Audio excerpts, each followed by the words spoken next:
Hello, good morning. আমরা আজকে বেরিয়ে পড়েছি ঘুরতে। আমরা যাচ্ছি আজকে চাকলা কচুয়া। চলো তোমাদের সাথেও সবটা শেয়ার করবো। আর এই যে রুহি, হাই। সকাল সকাল ও রেডি হয়ে গেছে। ফ্লাইং কিস দিয়ে দাও। টাটা। চলো তো দেখা হচ্ছে ওখানে গিয়ে। যে আমরা উঠে গেছি বাসে। আমরা বাসে করে যাবো। টাটা করে দাও, টাটা করে দাও। আমরা সকাল সকাল কিন্তু বেরিয়ে পড়েছিলাম চাকলা কচুয়ার উদ্দেশ্যে। ঘড়িতে বাজে এখন সবে 7:30।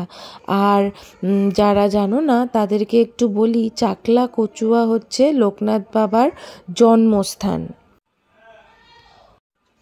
আর দেখো রাস্তায় কতটা কুয়াশা সকাল সকাল, যে পাশে ওই সাইডে কি আছে কিছু দেখাই যাচ্ছে না। আমরা যেহেতু গাড়ির একটু পেছন দিকে বসেছিলাম সেই কারণে আমি সামনেটা দিয়ে তুলতে পারিনি, তাই সাইডটাই দেখাচ্ছি। সাইডে কিচ্ছু দেখা যাচ্ছে না।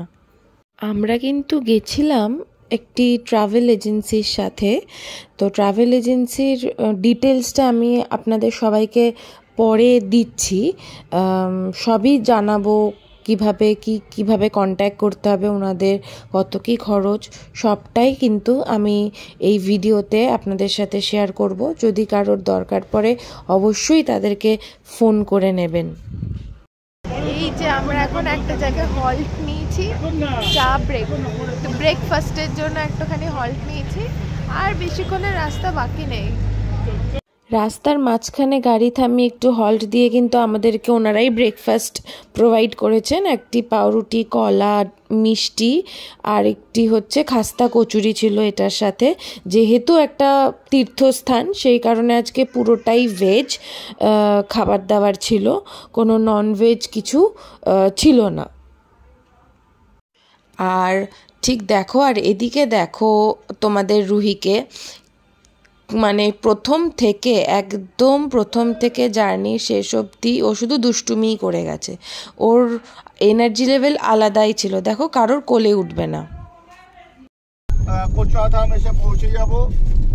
তো ওখানে গিয়ে আমরা কালীদার বাড়িতে গিয়ে আমরা থাকবো। কালীদা। তো ওখান থেকে ওয়াকিং ডিস্টেন্স 2-3 মিনিট আমাদের মন্দির। ওখানে পুজো লেখার ব্যবস্থা রয়েছে। পুজো নিয়ে আপনারা মন্দির দর্শন করবেন। মন্দির 12টা পর্যন্ত খোলা থাকে। আমরা সঠিকভাবে পৌঁছে যাচ্ছি। ওখান থেকে আসবেন। আসার পরে আপনারা মধ্যাহ্ন ভোজনের পর আমরা 2টো থেকে 2:30টার মধ্যে আমরা আমাদের পরবর্তী দর্শনীয় স্থান চাকলার উদ্দেশ্যে রওনা। আমরা কিন্তু একদম ঘড়ির কাঁটায় সকাল 10টার মধ্যে ঢুকে গেছিলাম কচুয়া ধামে। আর এসেই দেখো রুহি কিন্তু একটা ফ্রেন্ড পেয়ে গেছে খেলার জন্য। এই যে আমরা এই ট্যুর অ্যান্ড ট্রাভেলসের সাথে কিন্তু এসেছি এখানে। আর ওনারা শুধু এখানে না, সব জায়গায়, ইভেন কি বিদেশেও ওনারা নিয়ে যান। তো কারোর যদি লাগে তো কন্ট্যাক্ট নাম্বার দেওয়া রইল, পজ করে দেখে নেবেন। ইনি হচ্ছে আমাদের গো ট্যুর অ্যান্ড ট্রাভেলসের কর্ণধার নীলকান্ত চক্রবর্তী। তুমি কিছু বলো।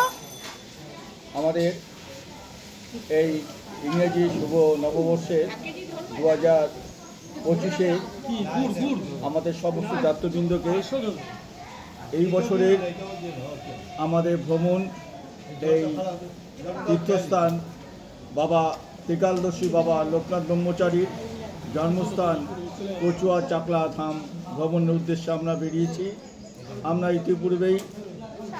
ইতিমধ্যেই আমাদের এই কচুয়া ধামের আমাদের মন্দির এবং ঠাকুর লোকনাথ বাবা দর্শন হয়ে গেছে। তো এই মুহূর্তে আমরা যেখানে আমরা রয়েছি সেটা কালীদার বাড়ি বলে প্রসিদ্ধ। তো আমরা এখানে মধ্যাহ্ন ভোজন করব। মধ্যাহ্ন ভোজনের পর আমরা এখান থেকে ত্রিকালদর্শী বাবার লোকনাথ ব্রহ্মচারীর মাতৃকুল, অর্থাৎ শিশু যখন জন্মগ্রহণ করে তখন তার মায়ের আলয়ে জন্মগ্রহণ করে, তাই চাকলার উদ্দেশ্যে আমরা রওনা হব। চাকলার মানুষ দাবি করে বাবা লোকনাথ ওখানেই জন্মগ্রহণ করেছে। তবে আমরা সাধারণ ভক্তবৃন্দ আমরা এই পিতৃকুল কচুয়া এবং মাতৃকুল চাকলা এই দুই স্থানকেই আমরা সাদরে গ্রহণ করে নেব। আমি আগামী দিনে আমাদের গৌড় ট্রাভেলসের সমস্ত যাত্রীবৃন্দের সুখ সমৃদ্ধি ও শান্তি কামনা করে আমি এই মুহূর্তের জন্য বিদায় নিচ্ছি। ধন্যবাদ। Thank you. যে আমরা এখন মন্দিরের রাস্তায়, কি সুন্দর সুন্দর সব দোকানের মূর্তিগুলো না এত ভালো। এই যে আমরা এখন মন্দিরের ভেতরে প্রবেশ করছিলাম, আর এবারের দর্শন আমাদের এত ভালোভাবে হয়েছে ভাবার নেই। একদম ফাঁকা ছিল মন্দির, যেহেতু আমরা একটু সকাল সকালই পৌঁছে গেছিলাম, তাই জন্য দর্শন ভীষণ ভালো করে হয়েছে। তো তোমাদের সাথেও একটু ভালোভাবে শেয়ার করে দিচ্ছি, দেখে নাও কি সুন্দর, কতটা ফাঁকায় আমরা দেখেছি। আর তোমরাও একটু দেখে নাও লোকনাথ বাবাকে।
মন্দির দর্শন করে আসার পরে ওই একটু দোকানগুলোতে ঢুকেছিলাম। মূর্তিগুলো আমার এত সুন্দর লাগছিল দেখতে, বড় বড় মূর্তিগুলো, লোকনাথ বাবার মূর্তি, তারপরে রাধাকৃষ্ণের মূর্তিগুলো এত সুন্দর, প্রত্যেকটা মূর্তি এত সুন্দর, মনে হচ্ছিল কোনটা ছেড়ে কোনটা নিই, এত ভালো লাগছিল। আর আমি একটু ঢুকেছিলাম সরস্বতীর মূর্তি কিনতে, যেহেতু সরস্বতী পুজোর সামনে আসছে, আর এই বছর কিন্তু তোমাদের দীক্ষিতা কিন্তু এবছরে হাতে খড়ি দেবে, তাই একটু আমি সরস্বতীর একটি মূর্তি আমি কেনার জন্য এই দোকানটিতে ঢুকেছিলাম। কিন্তু এত সুন্দর সুন্দর মূর্তি, দেখুন এই সরস্বতী মূর্তিটা কি সুন্দর ছোট্টর মধ্যে, কিন্তু আমার এই সরস্বতী মূর্তিটা কিন্তু আরও বেশি ভালো লেগেছিল।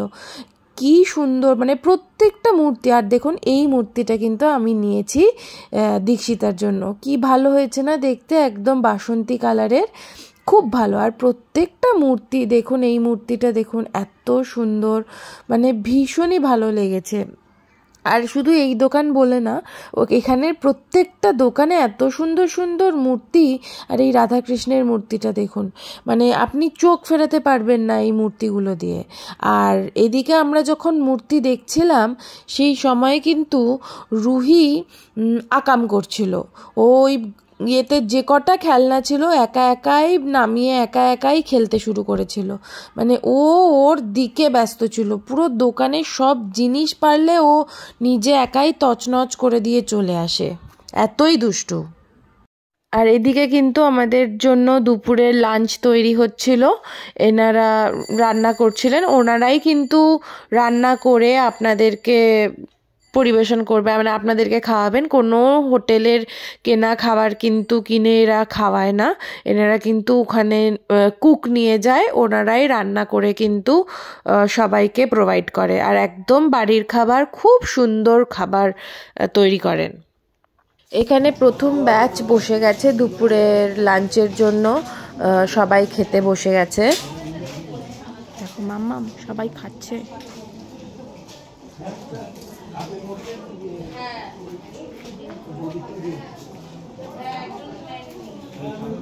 বাবলা কাকু একটু মেনুটা বলে দাও আরেকবার। মেনুটা বলে দে, একটু মেনুটা আরেকবার বলো না।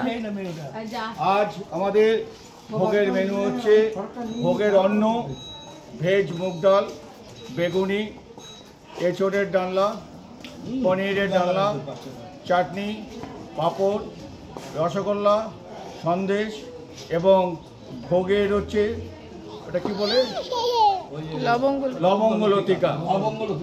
বাহ, ওটা পুজোর। হ্যাঁ, এই যে আমরা বাসে উঠে গেছি, আবার আমরা এখন যাচ্ছি চাকলার উদ্দেশ্যে। চাকলার দিকে আমরা এবার রওনা দিচ্ছি, লাঞ্চ করে এবার চাকলার উদ্দেশ্যে যাচ্ছি। এইখানে আমরা এই চাকলার মন্দিরে প্রবেশ করছিলাম, আর তখন ঠিক রুহির ওই কপালে তিলকটা কাটা হয়েছিল, আর সেটাই আমি দেখাচ্ছিলাম আর কি ভিডিও করে। আর দেখো তো ঘেটে সঙ্গে সঙ্গে ওটা ঘেটে দিল।